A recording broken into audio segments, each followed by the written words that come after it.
ನಮಸ್ತೆ ಎಜೆ ನ್ಯೂಸ್ಗೆ ಸ್ವಾಗತ. ಈಗ ತಾನೇ ಲೋಕಸಭಾ ಸಮರ ಮುಗಿದಿದ್ದು ರಾಜ್ಯದಲ್ಲಿ ಉಪಚುನಾವಣೆಗಳ ಕಾವು ರಂಗೇರ್ತಾ ಇದೆ. ಮಾಜಿ ಮುಖ್ಯಮಂತ್ರಿ ಬಸವರಾಜ ಬೊಮ್ಮಾಯಿ ಲೋಕಸಭಾ ಸದಸ್ಯರಾದ ಹಿನ್ನೆಲೆ ಶಾಸಕ ಸ್ಥಾನಕ್ಕೆ ರಾಜೀನಾಮೆ ನೀಡಿರುವ ಹಿನ್ನೆಲೆ ಶಿಗ್ಗಾವಿ ಕ್ಷೇತ್ರದಲ್ಲಿ ಉಪಚುನಾವಣೆ ಕಾವು ದಿನೇ ದಿನೇ ಜೋರಾಗ್ತಾ ಇದೆ.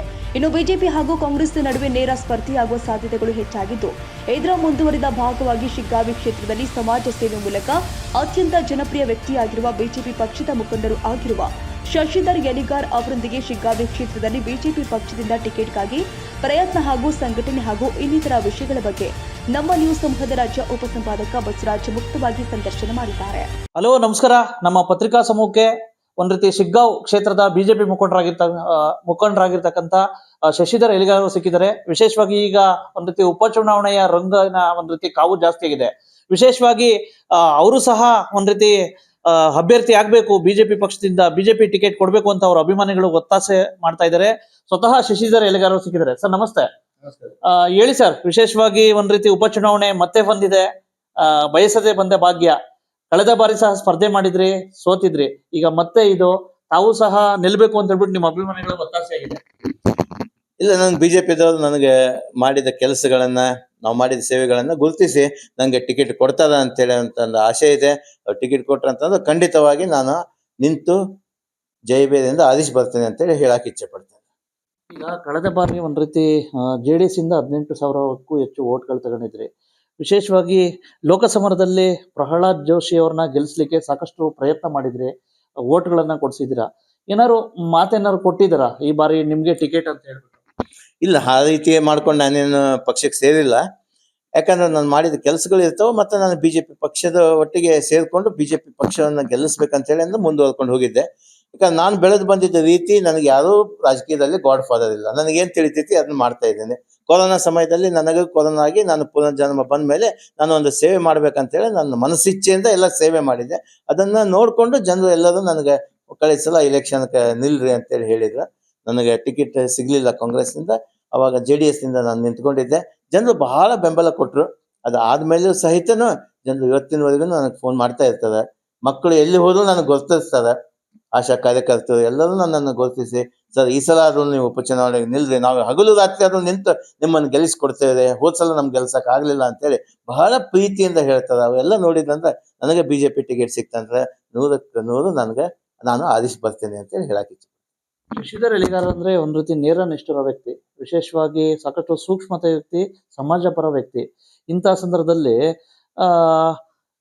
ಶಿಗ್ಗಾಂವ್ ಕ್ಷೇತ್ರದ ಸಮಗ್ರ ಅಭಿವೃದ್ಧಿಗೆ ನಿಮ್ಮದೇ ಆದ ಏನೇನ್ ಕನಸುಗಳು ಕಟ್ಕೊಂಡಿದ್ದೀರಿ? ನಾನು ಹೋದ್ಸಲನೂ ಹೇಳಿದೆ, ನಂದು ಶಿಗ್ಗಾಂವ್ ಸವಣೂರು ತಾಲೂಕಿನಲ್ಲಿ ಮೊದ್ಲೇ ಸರ್ಕಾರಿ ಶಾಲೆಗಳು ಉನ್ನತೀಕರಣ ಆಗ್ಬೇಕು, ಅಲ್ಲಿ ಮಕ್ಕಳು ಚೆನ್ನಾಗಿ ಬೆಳಿಬೇಕು. ಅದ್ರ ಒಟ್ಟಿಗೆ ನಮ್ದು ಹೈವೇ ಹತ್ಕೊಂಡಿದೆ ಊರು, ಅದು ಇಂಡಸ್ಟ್ರಿಯಲ್ ಕಾರಿಡಾರ್ ಮಾಡಿದ್ವಿ ಅಂತ ಹೇಳಿ ಅಂತಂದ್ರೆ ಬೇಕಾದಷ್ಟು ಇಂಡಸ್ಟ್ರಿಗಳನ್ನು ನಾವು ತರಬಹುದು. ಇಂಡಸ್ಟ್ರಿಗಳನ್ನು ತಗೊಂಡ್ ಬಂದ್ರಂತಂದ್ರೆ ಜನಕ್ಕೆ ಒಳ್ಳೆ ಉದ್ಯೋಗ ಸಿಕ್ತಂದ್ರೆ ನಮ್ದು ಶಿಗ್ಗಾಂವನ್ನ ಬೊಮ್ಮಾಯಿಯವರು ಬೇಕಾದಷ್ಟು ಇಂಪ್ರೂವ್ಮೆಂಟ್ ಮಾಡಿದ್ದಾರೆ. ಅದ್ರ ಒಟ್ಟಿಗೆ ಇನ್ನೂ ಹೆಚ್ಚಿನ ಅಭಿವೃದ್ಧಿ ಕೆಲಸಗಳನ್ನ, ಅಂದ್ರೆ ಈಗ ಕುಮಾರಸ್ವಾಮಿ ಅವರು ಕೈಗಾರಿಕಾ ಮಂತ್ರಿಗಳಾದ್ಮೇಲೆ ಸೆಂಟ್ರಲ್ ಗೌರ್ಮೆಂಟ್ ನಿಂದ ಒಳ್ಳೆ ಸ್ಕೀಮ್ ಅನ್ನು ತೆಗೆದುಕೊಂಡು ಬಂದು ಹೆಚ್ಚಿನ ಉದ್ಯೋಗಕ್ಕೆ ಅವಕಾಶ ಮಾಡಿಕೊಟ್ಟು ಇಂಡಸ್ಟ್ರಿಯಲಿಸ್ಟ್ ಅನ್ನು ಸಹಿತ ಇಲ್ಲಿ ಹೈವೇ ಕಡೆ ಸುತ್ತಮುತ್ತಲು ಕರೆದು ಹೆಚ್ಚು ಉದ್ಯೋಗಗಳನ್ನ ಸೃಷ್ಟಿ ಮಾಡಿಸಿಕೊಂಡು ನಮ್ಮ ಶಿಗ್ಗಾಂವ್ ಸವಣೂರು ಸಹಿತ ಇಲ್ಲಿ ಜನರು ಸಹಿತ ಹುಬ್ಬಳ್ಳಿ ಧಾರವಾಡದಲ್ಲಿ ಹೇಗೆ ಉನ್ನತ ಮಟ್ಟದಲ್ಲಿ ಬೆಳೆದಿದ್ದಾರೆ, ಅದು ಕೇವಲ ಕೃಷಿ ಒಂದ್ರ ಮೇಲೆ ನಂಬಿಕೆ ಅಲ್ಲ, ಉಳುಕಿದ ಉದ್ಯೋಗವನ್ನ ಅವ್ರ ಕೈಗಾರಿಕೆ ಉದ್ಯೋಗದಲ್ಲಿ ಅವರು ಮುಂದೆ ಬಂದು ಎಲ್ಲರೂ ಬೆಳಗಾವಿ ಹುಬ್ಬಳ್ಳಿ ಧಾರವಾಡದಲ್ಲಿ ಮುಂದೆ ಹೆಂಗ್ ಬರ್ತಾರೆ ಹಂಗ ನಮ್ಮ ಶಿಗ್ಗಾಂವ್ ಸವಣೂರು ಜನ ಬರ್ಬೇಕಂತ ಆಸೆ ಇಟ್ಕೊಂಡು ನಾ ಕೆಲಸ ಮಾಡ್ತೇನೆ. ಶಿಗ್ಗಾಂವ್ ಕ್ಷೇತ್ರದಲ್ಲಿ ವಿಶೇಷವಾಗಿ ರಾಜ್ಯಾದ್ಯಂತ ಅಡ್ಜಸ್ಟ್ಮೆಂಟ್ ಪಾಲಿಟಿಕ್ಸ್ ಅನ್ನೋದು ಇದ್ದೇ ಇದೆ ಸರ್. ಶಿಗ್ಗಾಂವ್ ಕ್ಷೇತ್ರದಲ್ಲಿ ಅದು ಜಾಸ್ತಿ ಇದೆ ಅಡ್ಜಸ್ಟ್ಮೆಂಟ್ ಪಾಲಿಟಿಕ್ಸ್ ಅಂತ ಹೇಳ್ಬಿಟ್ಟು ಎಲ್ಲಾ ಪಕ್ಷ ನಡುವೆ ಒಂದು ಮಾತಿದೆ.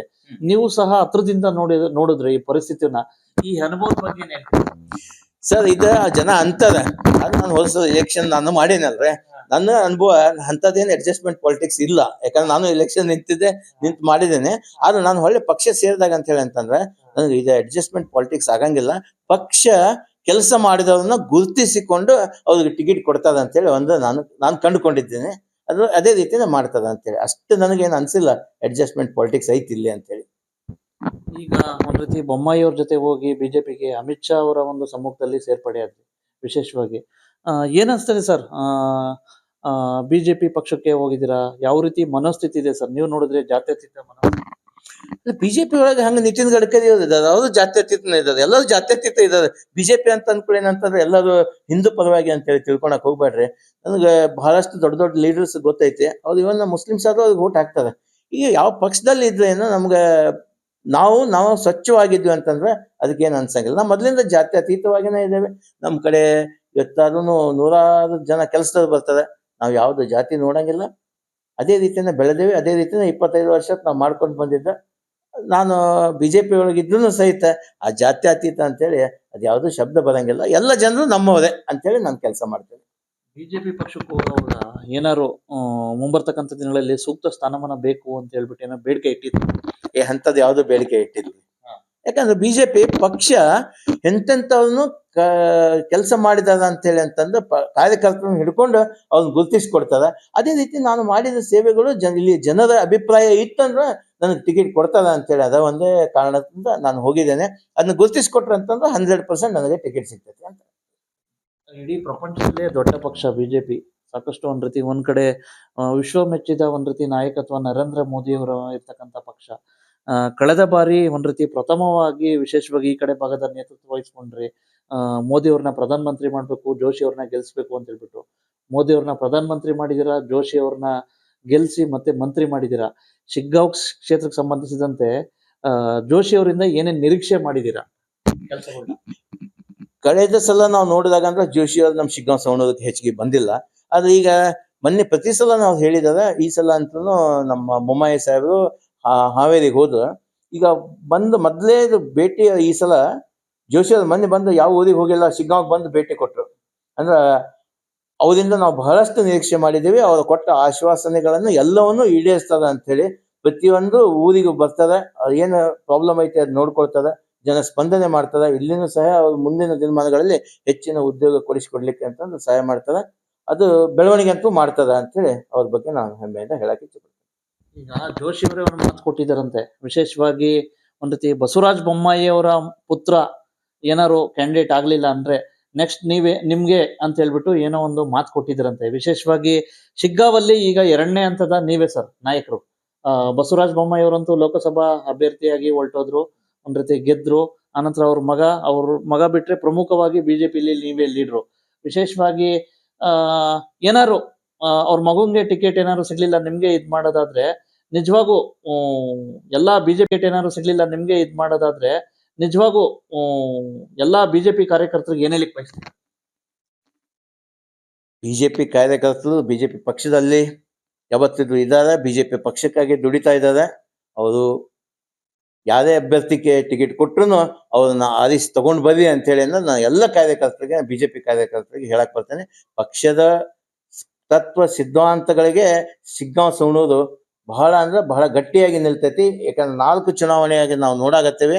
ಮೊನ್ನೆ ನಾನು JDS ನಿಂದ ನಿಂತಾಗ ಸಹಿತ ನೋಡಿದ್ವಿ, ಎಂತ ನಮ್ಮ ಗೊತ್ತಿದ್ದವರಿದ್ರು ಅಂತಂದ್ರೆ ಬಿಜೆಪಿ ಪಕ್ಷವನ್ನ ಬಿಟ್ಟು ಅವ್ರೇನ್ ಮಾಡಿದ್ದಿಲ್ಲ.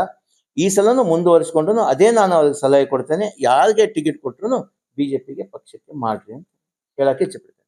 ಕಾಂಗ್ರೆಸ್ ಪಕ್ಷದಲ್ಲಿ ನೇರ ಎದುರಲ್ಲಿ ಈ ಬಾರಿ ಕಾಂಗ್ರೆಸ್ ಪಕ್ಷನೇ. ಕಾಂಗ್ರೆಸ್ ಪಕ್ಷದಲ್ಲಿ ಸಾಕಷ್ಟು ಒಳಜಗಳಗಳಿದ್ದಾವೆ. ಯಾವ ರೀತಿ ನೀವು ಎನ್ಕ್ಯಾಶ್ ಮಾಡ್ಕೋತೀರಾ? ಸಾಕಷ್ಟು ಒಂದ್ ರೀತಿ ಒಡೆದ ಮನೆ 3 ಬಾಗಿಲಾಗಿದೆ ಸರ್. ಒಂದ್ ರೀತಿ ಕಾಂಗ್ರೆಸ್ ಪಕ್ಷ ಒಂದ್ ಕಡೆ ಖಾದ್ರಿ ಅವ್ರದ್ದು ಹೆಸರು ಬರ್ತಾ ಇದೆ, ಒಂದ್ ಕಡೆ ಇನ್ನೊಬ್ರು ಪಠಾಣ್ ಅವ್ರದ್ದು, ಒಂದ್ ಕಡೆ ರಜತ್ ಉಳ್ಳಾಗಡ್ಡಿ ಮಠದ್ದು ಬರ್ತಾ ಇದೆ. ಇಂಥ ಸಂದರ್ಭದಲ್ಲಿ ಬಿಜೆಪಿ ನೀವು ಸಂಘಟಿತವಾಗಿ ಏನ್ ಕೆಲಸ ಮಾಡ್ತೀರಾ? ಅಲ್ರಿ, ನನಗೆ ಈ ಪೊಲಿಟಿಕ್ಸ್ ಒಳಗಿಂದ ಅವ್ರ ಕಡೆಯಿಂದ ಯಾವ ರೀತಿ ಉಪಯೋಗ ತಗೋತೀನಿ ಅಂತ ಹೇಳಿ ನಂಗೆ ಹೇಳಕ್ ಬರಂಗಿಲ್ಲ. ಯಾಕಂದ್ರೆ ನಾ ಅಂಥವ್ ಮಾಡೇ ಇಲ್ಲ. ನಾನು ನೇರವಾಗಿ ಏನಿದ್ರು ಹೇಳಕ್ ಇಚ್ಛೆ ಪಡ್ತೇನೆ. ಅವ್ರು ಯಾರಿಗೆ ಟಿಕೆಟ್ ಕೊಡ್ಲಿರಿ ಕಾಂಗ್ರೆಸ್ನವರು. ಈಗ ಬಿಜೆಪಿ ಒಂದ್ ವೇಳೆ ನನಗೆ ಟಿಕೆಟ್ ಕೊಟ್ರು ಅಂತ ನಾನು ಜನರ ಕಡೆ ಹೋಗಿ ನಾನು ಮೊದ್ಲು ಮಾಡಿದ ಕೆಲಸಗಳು ಇಂಥವಿದಾವ, ಮುಂದೆ ನಾನು ಮಾಡೋ ಕೆಲಸಗಳು ಈ ರೀತಿ ಇದಾವೆ, ಅದಕ್ಕೆ ನೀವು ಆರಿಸಿ ತಂದು ಕೊಟ್ರಿ ಅಂತಂದ್ರೆ ನಿಮ್ಗೆಲ್ಲರಿಗೂ ಒಳ್ಳೇದ್ ಮಾಡ್ತೀನಿ. ಒಳ್ಳೇದ್ ಮಾಡೋದು ಮಾತ್ರ 100%. ನನಗೆ ನನ್ನ ಕೆಲಸಗಳಿದಾವೆ, ರಿಸಾರ್ಟ್ ಇದಾವೆ, ಅದನ್ನ ಬಿಟ್ಟುಕೊಂಡು ನಾನು ಮಾಡೋದು ಕೆಲಸಗಳು ಈ ರೀತಿ ಅಂತ ಜನರಿಗೆ ತಿಳಿಸಿ ಹೇಳ್ತೇನೆ. ಆ ರೀತಿ ನೇರವಾಗಿ ಹೋಗಿ ಕೇಳ್ತೇನೆ ಹೊರತು ಅವ್ರು ಏನ್ ಮಾಡಿರ್ತಾರೆ ಇನ್ನೊಬ್ಬರು ಎನ್ಕೇಜ್ಮೆಂಟ್ ಮಾಡ್ಕೊಳಕ್ ನನ್ನ ಕಡೆಯಿಂದ ಅಂತೂ ಆಗಂಗಿಲ್ಲ.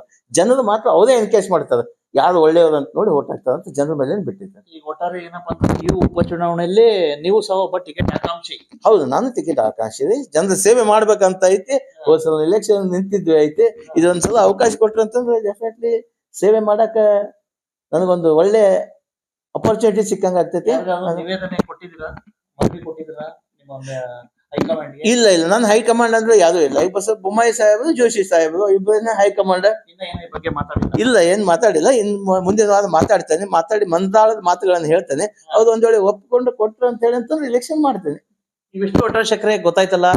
ಏನು ಬಿಜೆಪಿ ಮುಖಂಡರು ಮತ್ತೆ ವಿಶೇಷವಾಗಿ ಶಿಗ್ಗಾಂವ್ ಕ್ಷೇತ್ರದಲ್ಲಿ ಸಮಾಜ ಸೇವೆ ಮೂಲಕ ತನ್ನದೇ ಆದ ಹೆಸರು ಮಾಡ್ಕೊಂಡಿರ್ತಕ್ಕಂಥ ಶ್ರೀ ಶಶಿಧರ್ ಎಲಿಗಾರ್ ಸಾಹೇಬ್ರ ಅಭಿಪ್ರಾಯ. ನಮಸ್ಕಾರ, ಥ್ಯಾಂಕ್ ಯು ಬಸವರಾಜ್. ತಾಜಾ ಸುದ್ದಿಗಾಗಿ ಎಜೆ ನ್ಯೂಸ್ 24x7 ಗೆ ಸಬ್ಸ್ಕ್ರೈಬ್ ಮಾಡಿ ಮತ್ತು ಬೆಲ್ ಐಕಾನ್ ಒತ್ತಿ ತಪ್ಪದೇ ಲಿಂಕ್ ಶೇರ್ ಮಾಡಿ.